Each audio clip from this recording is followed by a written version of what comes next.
Merhabalar, Agro-Ege Tarım ile Bilinçli Tarım programına hoş geldiniz. Bugün Manisa ili Turgutlu ilçesi Geren mevkideyiz. Turgutlu bayimiz Ayhan abi, tek tarım ve üreticimiz Cüneyt abi ile Cüneyt abinin bağındayız. Bugün sene boyunca burada ne kullandık, hangi ürünleri kullandık, bu ürünler bitkiye nasıl etki etti bunu tartışacağız. Ben Manisa Turgutlu'da gübre, zirai ilaç gübre bayiliğimiz var. Ayhan Uzun, tek tarım Ayhan Uzun.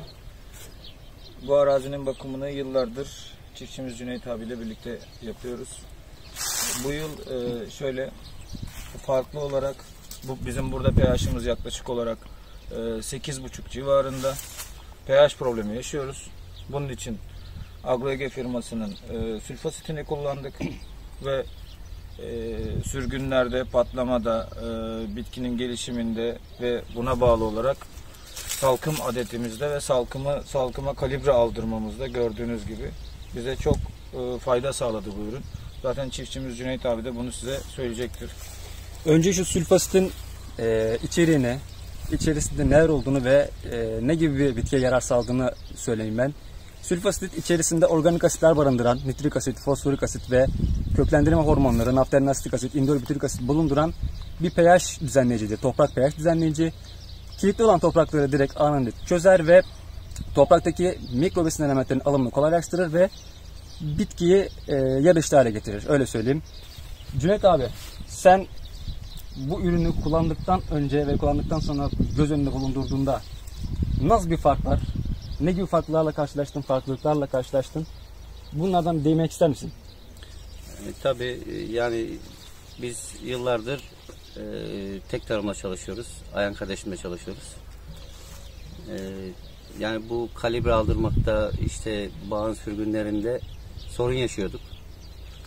Yani bu ürünü kullanmaya başladıktan sonra gelişmeyi siz de görüyorsunuz. Evet, güzel sonuçlar alıyoruz. Attığımız gübreleri de çok kolay alıyor artık. Çok yani fazla. biz bunda biriksini arttırmada zorlanıyorduk. Hasadımızda bir aydan fazla süre olduğu halde şuradan herhangi bir taneyi kopardığımızda içinde su oranının çok düşük olduğunu, daha çok etlenme olduğunu göreceksiniz. Ve abi senin söylemene göre daha hasada bir aylık bir süre var. Evet, bir aydan fazla bir süreç var. Şu an bölgede en öndeyiz diyebiliriz bu konuda. Evet. Ki pH problemli bir yerimiz olduğu halde. Her yıl tahlil yaptırıyoruz biz bu yere. pH problemimiz çok yüksek. Yani daha önce şöyle görüyorsunuz zaten kalibrenin güzelliğini. Daha önce bu kalibreleri bulmamız biraz zordu. Yani kalibre ile alakalı ve Brix ile alakalı sıkıntı yaşamadık bu yıl. Gördüğünüz gibi bu bağlarda daha önce her yıl patlamada bir problem yaşıyorduk. Geç patladığı için tutumda sıkıntımız oluyordu.